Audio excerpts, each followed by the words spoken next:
എൻ്റെ പേര് സാജു. ഞാൻ അമ്പൂരി പഞ്ചായത്തിൻ്റെ കടത്തുകാരനാണ്. 27 വർഷമായിട്ട് അമ്പൂരി പഞ്ചായത്ത് ഡെയിലി ബേസിൽ ജോലി ചെയ്യണ കടത്തുകാരനാണ്. ഈ പാലം ഞങ്ങളുടെ അപ്പൻ്റെ കാലം മുതൽ ഞങ്ങളുടെ എല്ലാവരുടെയും ഒരു ആഗ്രഹമാണ്.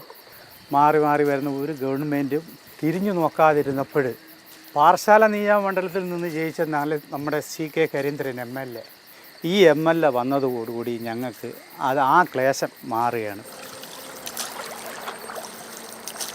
ഇവിടെ ഏറ്റവും കൂടുതൽ ആദിവാസികൾ തിങ്ങിപ്പാർക്കുന്ന സ്ഥലമാണ്. 13 സെറ്റിൽമെൻറ്റുണ്ട്. ഈ ജനങ്ങളെല്ലാം ഇതുവഴിയാണ് അക്കരെ ഇക്കരെ യാത്ര ചെയ്തുകൊണ്ടിരുന്നത്.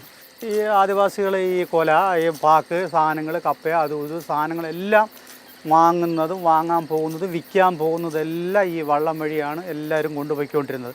രാവിലെ മുതൽ 2-3 വള്ളം പിള്ളേർ ഒരു 7-8 മണി മുതൽ അങ്ങോട്ട്, പിന്നെ അതിന് മുമ്പേ ട്യൂഷന് പോണ പിള്ളേർ, എല്ലാ പിള്ളേരും ഇതുവഴിയാണ് പോയിക്കൊണ്ടിരുന്നത്. റേഷൻ കടയിൽ ആദ്യം എല്ലാ സാധനങ്ങളും, അരി സാധനങ്ങളെല്ലാം, ഈ റേഷൻ കടയ്ക്കുള്ള എല്ലാ സാധനങ്ങളും ഈ വള്ളം വഴിയാണ് അക്കരെ ഇക്കരെ അടിച്ചുകൊണ്ടിരുന്നത്. കാറ്റും മഴയൊക്കെ വരുമ്പോൾ അക്കരെ ഇക്കരെ പോകാനെല്ലാം ബുദ്ധിമുട്ടാണ്. രാശിരി കേസ് വന്നാലും പെട്ടെന്ന് നമുക്ക് പോകാൻ പറ്റില്ലല്ലോ, പിടിച്ചൊക്കെ അല്ലേ പോകാൻ പറ്റില്ല. അപ്പോൾ കാറ്റുണ്ടെങ്കിൽ അതിൻ്റേതായ ബുദ്ധിമുട്ടുകളും കാര്യങ്ങളും ഒക്കെ ഉണ്ട്. ഈ പാലം വന്നതുകൂടി അവരുടെ ബുദ്ധിമുട്ടുകളും കാര്യങ്ങളും വിഷമങ്ങളും ദുഃഖങ്ങളും എല്ലാം മാറും. കാരണമെന്ന് പറഞ്ഞാൽ എല്ലാ സൈഡിലും വണ്ടി എത്തും.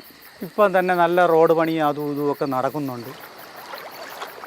അമ്പൂരിക്ക് പോകാനും കാട്ടാക്കടയ്ക്ക് പോകാനും തിരുവനന്തപുരത്തിന് പോകാനും പനച്ചമൂട്, നെയ്യാറ്റിൻകര, ഇതെല്ലായിടത്തും പോകാൻ എളുപ്പ വഴി ഈ മാർഗമാണ്. ജോലി പോകുന്ന എല്ലാ വിഷയം നമുക്ക് നാടിൻ്റെ വികസനം നമ്മൾ ആഗ്രഹിക്കുന്നു, നാടിൻ്റെ നന്മ ആണ്. ഏത് സമയമാണെങ്കിലും ഏത് പാതിരാത്രിയാണെങ്കിലും പോകാനും വരാനും ഒരു ആശുപത്രി കേസ് വന്നാലും ഫോൺ ചെയ്താൽ വീട്ടുനടയിലൊക്കെ വണ്ടി എത്തും.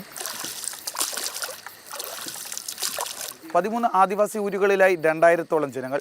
അവരുടെ പതിറ്റാണ്ടുകളായുള്ള ആവശ്യമാണ് കുബിച്ചൽ കടവ് പാലത്തിലൂടെ യാഥാർത്ഥ്യമാകുന്നത്. സ്വന്തം ജോലി നഷ്ടപ്പെടുന്ന സാഹചര്യമുണ്ടായിട്ടും നാടിൻ്റെ വികസനത്തിൽ സന്തോഷിക്കുകയാണ് കടത്തുകാരനായ സാജു ചേട്ടനെ പോലെയുള്ളവരും. സുധീഷ് തിരുവല്ലോടൊപ്പം ജിബിൻ JB, മാതൃഭൂമി ന്യൂസ്, തിരുവനന്തപുരം.